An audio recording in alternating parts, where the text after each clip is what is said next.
સુરતમાં મુન્નાભાઈ MBBSનો રાફડો, 16 બોગસ ડોક્ટર ઝબ્બે, વોર્ડ બોય, મેડિકલ સ્ટોર કર્મીઓએ ક્લિનિક ખોલ્યા, 10 થી 12 ભણેલા દર્દીઓની સારવાર કરી. સુરત શહેરના સ્લમ વિસ્તારને ટાર્ગેટ કરી ત્યાંના શ્રમિકોની સારવાર કરનાર 16 જેટલા બોગસ ડોક્ટરોની સ્પેશિયલ ઓપરેશન ગ્રુપે ધરપકડ કરી છે. શહેરના સ્લમ વિસ્તારમાં જાણે બોગસ ડોક્ટરોનો રાફડો ફાટ્યો છે. એક સમયે ડોક્ટરને ત્યાં વોર્ડ બોય અને દવા આપનારી નોકરી કરનાર આજે સ્લમ વિસ્તારમાં ક્લિનિક ખોલીને લોકોની સારવાર કરી રહ્યા હતા. સૌથી અગત્યની વાત એ છે કે આ તમામ ડોક્ટરો પાસે કોઈ પણ પ્રકારની મેડિકલ કે ડોક્ટરની ડિગ્રી નથી. તેઓ માત્ર ધોરણ 10 અથવા 12 સુધી જ ભણ્યા છે. સુરત સ્પેશિયલ ઓપરેશન ગ્રુપને માહિતી મળી હતી કે શહેરના વિસ્તારમાં અનેક બોગસ ડોક્ટર ક્લિનિક ચલાવી રહ્યા છે. આ બાતમીના આધારે પોલીસે જ્યારે અલગ અલગ ટીમ બનાવીને શહેરના પાંડેસરા, ઉધના અને ડિંડોલી વિસ્તારમાં રેડ કરી ત્યારે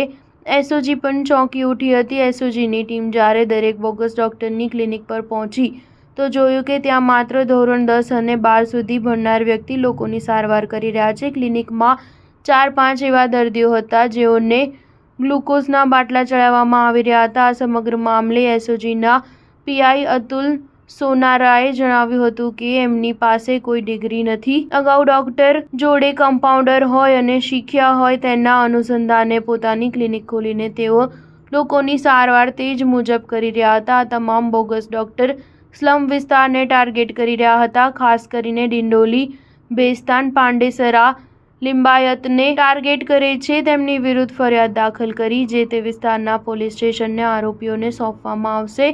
આ બોગસ ડોક્ટરો ખાસ સ્લમ વિસ્તારને ટાર્ગેટ કરી ત્યાં ક્લિનિક ખોલતા હતા કારણ કે ત્યાં ગરીબ અને શ્રમિક લોકોની સંખ્યા વધારે હોય છે અને ડોક્ટરની ડિગ્રી અંગે તેઓને કોઈપણ પ્રકારની જાણકારી હોતી નથી. આ બોગસ ડોક્ટર તેઓની પોતાની ઓળખ ડિગ્રીવાળા ડોક્ટર તરીકે આપે છે અને તેઓ અહીં આવીને સારવાર કરાવી લે છે. તાવ, ઉધરસ, મલેરિયા જેવા રોગોનો સારવાર કરતા હતા. એક દર્દી પાસેથી ₹50 થી 500 દવા પ્રમાણે આ લોકો સારવારના નામે લેતા હતા. સ્ટાર ન્યૂઝ 7 હંમેશા સચ્ચાઈની સાથે.